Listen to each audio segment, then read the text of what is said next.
Sir కలిపాను. Okay మా Rasagna. Good morning sir. Good morning బుజ్జి, this is Mohan. Okay, okay sir. మన ఇద్దరం కలిసి ఒక కొన్ని థాట్స్ మనం షేర్ చేసుకోవాలి. దానికోసమే ఈ యొక్క రికార్డింగ్. సో నీలాగా ఒక 20-25 స్టూడెంట్స్ ఉన్నారమ్మా. ఇవాళ కొంతమంది, రేపు కొంతమంది, నేను, అలానే కృష్ణ సార్, రాధా మేడం, ఇట్లా ఒక చిన్న ఇంట్రాక్షన్ లాగా చేసి రికార్డ్ చేసి మనం యూట్యూబ్లో అప్లోడ్ చేస్తున్నాం. Okay sir. సో నీదేంటంటే అచీవ్మెంట్, ఇఫ్ ఐఎమ్ రైట్, నీకు వచ్చిన మార్క్స్ ఎంతమ్మా? 580నా 585 ఎంత 10th class? 588 sir. Oh, that's great. 588. మేము మా నాన్నకి రాలేదు, నాకు కూడా రాలేదు. ఏంటి భోజనం చేస్తుంటావా, ఓన్లీ మార్కులే తినేస్తావా? సార్ గ్రేట్, రియల్లీ గ్రేట్ అమ్మా. సో ఇందాక ఒక స్టూడెంట్ మాట్లాడాను, 594 10th క్లాస్లో ఎస్ఎస్సి బోర్డ్. That's great. సరే రసజ్ఞ, నువ్వు ఎందుకు నేను ఫోన్ చేశానంటమ్మా, నువ్వు ఎక్కడ, ఏ ఊరు అసలు? 10th క్లాస్ చదివింది ఎక్కడమ్మా? నేను నర్సరావుపేటలో చదివాను సార్. ఏ స్కూల్ అమ్మా? Oxford school. Oxford school, good. మరి ఏంటి ఆక్స్ఫర్డ్ అంటే ఐఐటి ఫౌండేషన్ అంటారు కదమ్మా, నువ్వు ఐఐటి ఓరియంటేషన్కి వెళ్ళలేదా? ఐఐటి జాయిన్ అవ్వలేదా? No sir. ఏంటి రీజన్ ఏంటి? ఎవరన్నా నిన్ను మోటివేట్ చేశారా, లేకపోతే మాస్టర్ మైండ్స్ వాళ్ళు మోటివేట్ చేస్తే జాయిన్ అవుతున్నావా, లేకపోతే ఇంకెవరన్నా చుట్టాలు తెలిసిన వాళ్ళు ఎవరన్నా సిఏ పాస్ అయిన వాళ్ళు చెప్తే ఇటువైపు జాయిన్ అవుతున్నావా? మా బాబాయ్ సిఏ. సో మీ బాబాయ్ చార్టర్డ్ చైర్మన్ సార్. అకౌంటెంట్ అమ్మా? మీ బాబాయ్ చార్టర్డ్ అకౌంటెంట్ అమ్మా? చైర్మన్ అంటే ఎక్కడ? Sir Guntur ICIC chairman sir. ఆయన గుంటూరు ఇప్పుడు ICA, 5 Guntur branches institute of పెట్టారు. Chartered accountants of India, Guntur.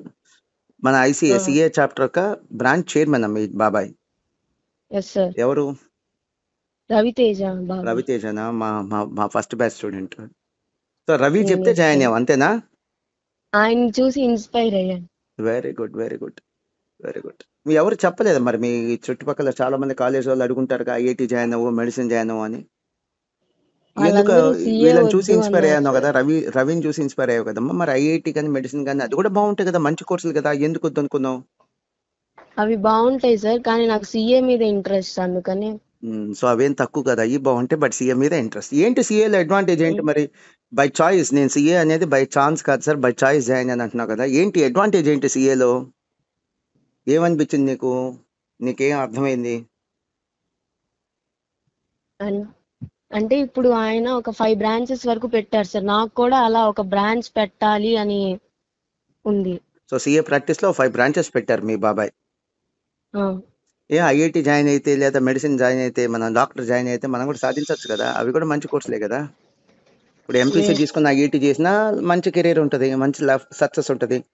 Medicine తీసుకొని బైపీసీ తీసుకొని మెడిసిన్ జాయిన్ అయినా కూడా మంచి కెరీర్ ఉంటుంది కదా. ఏంటి, ఏ రీజన్స్ వల్ల ఇటువైపుకి వచ్చావు? ఒకటి మీ బాబాయ్ మోటివేషన్, ఇంకా అవి ఎందుకు వద్దనుకున్నావు ఐఐటి కానీ మెడిసిన్ కానీ? ఇప్పుడు ఎంపీసీ అంటే చాలా మంది తీసుకుంటున్నారు సార్, పైగా దానికి జాబ్స్ కూడా ఎక్కువ రావు. అంటే చాలా మంది పాస్ అయితే ఏదో కొంతమందికే ఉన్నాయి ఇప్పుడు ప్రస్తుతం జాబ్స్. ఏంటి ఎవరైనా చెప్పమన్నారా? మా స్టాఫ్ చెప్పమన్నారా ఈ మాటలో? నో సార్, నేనే చెప్తున్నాను. వెరీ గుడ్, చెప్తున్నాను.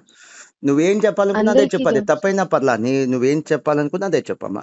No editings, okay? No editings. అది తప్పైనా పర్లా, నువ్వేం చెప్పదలుచుకున్నా అదే చెప్పు. సో ఎంపీసీ తీసుకుంటే పాస్ అవ్వచ్చు, కానీ ఎక్కువ మందికి జాబ్స్ రావు, అంతేనా? నీ స్థాయి గల వెళ్ళకి వచ్చేస్తాయి కదమ్మా. నువ్వు 588 అంటే నువ్వు ఖచ్చితంగా ఐఐటి కొట్టేస్తావు, ఎక్కడో ఉంటావు నువ్వు ఖచ్చితంగా. నువ్వైతే ఖచ్చితంగా చాలా మంచి పొజిషన్ లో ఉంటావు. But you are more influenced by. చెప్పమ్మా, చెప్పు. వస్తాయి, కానీ నాకు సీఏ మీద ఇంట్రెస్ట్, అవి చెయ్యాలని లేదు. ఓకే, మరి మెడిసిన్ అమ్మా, డాక్టర్? నో సార్, అసలు. ఎందుకని వద్దనుకుంటున్నావు? నో అసలు. సరే, నువ్వు తీసుకున్న డెసిషన్ మంచిదే అమ్మా. నువ్వు తీసుకున్న సీఏలో ఒక 3 అడ్వాంటేజెస్ ఉన్నాయి. మరి నువ్వు తెలిసి తీసుకున్నావో తెలియక తీసుకున్నావో నాకు తెలియదు, కానీ 3 అడ్వాంటేజెస్ ఉన్నాయి. అలానే ఇప్పుడు ఈ ఇంటరాక్టివ్ టాక్ యొక్క ఉద్దేశం ఏంటంటే, జనరల్గా కొంతమంది పేరెంట్స్కి అలానే సొసైటీ ఎట్లా ఒక ఒపీనియన్ ఉంది ఏంటంటే, బాగా చదువుకునే పిల్లలు ఎంపీసీ, ఐఐటి, బైపీసీ, మెడిసిన్, చదువు రానోళ్ళు, మార్కులు రానోళ్ళు, ఫెయిల్ అయిన వాళ్ళు, ఇలాంటి వాళ్ళే ఎంఈసీకి సిఈసీకి వస్తారు అనేది ఒక అపోహ, ఒక మిస్కన్సెప్షన్. జనరల్గా జనంలో ఉన్న నానుడి అది నిజం కాదని చెప్పడానికి నీలాంటి వాళ్ళు కొన్ని ఎగ్జాంపుల్స్. ఇందాక స్టూడెంట్తో మాట్లాడాను, 594 10th క్లాస్, నీది 588. సో ఇలా 580 రేంజ్ వల్ల ఆల్మోస్ట్ ఒక 20 నుంచి 25 స్టూడెంట్స్ ఉన్నారు. మా వాళ్ళు తీసి పక్కన పెట్టారు, మీరు మాట్లాడండి సార్ అని. సో ఇదేదో డల్లర్స్ చదివే కోర్సు కాదు, మెరిట్ స్టూడెంట్స్ యొక్క ఫస్ట్ చాయిస్ ఇది. ఈవెన్ మెరిట్ అంటే ఏంటి, 580, 570, 590 ఈ స్థాయి గల పిల్లలు కూడా బై ఛాన్స్ రావట్లా, బై చాయిస్ వస్తున్నారు, సెలెక్ట్ చాయిస్ చేసుకొని వస్తున్నారు బై చాయిస్. నేను ఇదే చదువుతాను. బై ఛాన్స్ అంటే ఏంటి, తెలియక జాయిన్ అవటం, దగ్గరలో ఉంది కదా అని జాయిన్ అవటం, లేదా ఫీ కన్సెషన్ ఇస్తారని జాయిన్ అవటం, పిఆర్ వాళ్ళు చెప్పారని జాయిన్ అవటం. అలా కాదు, బై చాయిస్ జాయిన్ అవుతున్నారు, మాకు ఇదే కావాలని జాయిన్ అవుతున్నారు. That's really great. సో అంటే ఇది దట్స్ రియల్లీ గ్రేట్ అనే మాట ఎందుకంటున్నానంటే, ఇది మాస్టర్ మైజ్ అచీవ్మెంట్ కాదమ్మా, ఈ కోర్సుకు ఉన్నటువంటి గొప్పతనం అది. చార్టర్డ్ అకౌంటెన్సీ కోర్సుకు ఉన్నటువంటి గొప్పతనం. అండ్ ఈ కోర్సులో ఇంకో గొప్ప విషయం ఏంటో తెలుసా, ఇప్పుడు రవితేజ బాబాయ్ ఉన్నాడు కదా, ఎస్ సార్ నాకు బాగా ఇష్టం, మంచి స్టూడెంట్. అదే రవితేజ బాబాయ్ ఐఐటి పాస్ అవటం కష్టం లేదు, ఎందుకంటే రవితేజ బాబాయ్ యావరేజ్ స్టూడెంట్. నాకు తెలిసి 10th క్లాస్లో మా రవితేజకి 450 ఎంత వచ్చి ఉంటాయి. ఎస్ సార్ నీ అన్ని మార్క్స్ కాదు.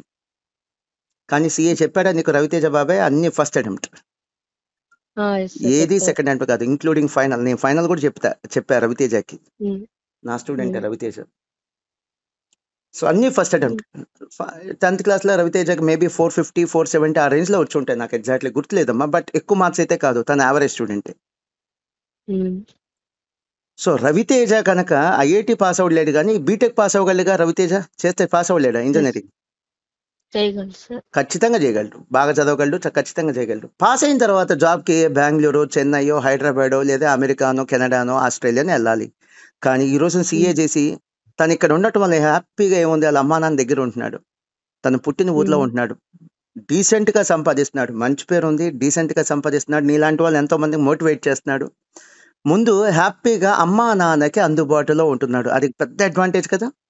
ఏ ఊర్లో పుట్టామో ఆ ఊర్లో సెటిల్ అయ్యాడు రవితేజ. ఇంకో 2 అడ్వాంటేజెస్ ఏంటంటే, సపోజ్ నువ్వు ఐఐటి కానీ మెడిసిన్ కానీ వెళ్ళావు అనుకోమ్మా, నువ్వు ఖచ్చితంగా బాగా చదువుతావు, డౌటే లేదు. బాగా చదవకపోతే 10th క్లాస్లో ఇన్ని మంచి మార్క్స్ రావు కదా, కానీ సీట్ వచ్చిందని గ్యారంటీ లేదు. ఐఐటి ఏంటియో 10 lakhs స్టూడెంట్స్ రాస్తున్నారు, ఉంది సీట్లు ఎన్ని, 12,000, 13,000, అంటే ప్రతి 100 మందిలో ఒకరికే ఛాన్స్, వచ్చిద్దో లేదో గ్యారంటీ లేదు. కానీ సిఏ ఇక్కడ ర్యాంక్ అవసరం, జస్ట్ పాస్ అయితే చాలా, పాస్ అయితే చాలు. ఇవి అడ్వాంటేజెస్, తెలుసుకొని జాయిన్ అవ్వు. సో ఆల్ ద బెస్ట్ నాన్న. ఇంకా నువ్వు చెప్పాల్సింది అని ఉందా? కేవలం ఏంటంటే, ఇదేదో పనికిరాని వాళ్ళు, 10th తప్పిన వాళ్ళు, 10th క్లాస్లో లాస్ట్లో ఉన్నవాళ్ళు, అలాంటి వాళ్ళు చదివే కోర్స్ కాదు.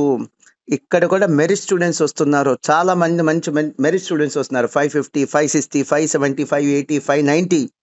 నువ్వు 590కి దగ్గరలో ఉన్నావు. ఇంకో అమ్మాయి ఇందాకే మాట్లాడా 594 అని ఎస్టాబ్లిష్ చేయటమే మన ఉద్దేశం అమ్మ. నీకు ఇంకేదన్నా చెప్పాలనుకుంటే చెప్పురా బుజ్జి. 7th క్లాస్ 10th క్లాస్ కష్టపడి చదివినట్టుగా సిఏ కూడా చదివేస్తే పాస్ అయిపోతారు. డివియేట్ అవ్వద్దు, లైట్ తీసుకోవద్దు. ఏ ఎఫర్ట్స్ అయితే పెట్టి నువ్వు 10th క్లాస్లో మంచి మార్క్స్ సాధించావో అదే ఎఫర్ట్స్ కంటిన్యూ చేస్తామా, సిఏ ఫైనల్లో ఆల్ ఇండియా ర్యాంక్ వచ్చింది, పాస్ అవటం కాదు. గాడ్ బ్లెస్ యు నాన్న. అమ్మా నాన్న అడిగాను చెప్పు. బాయ్.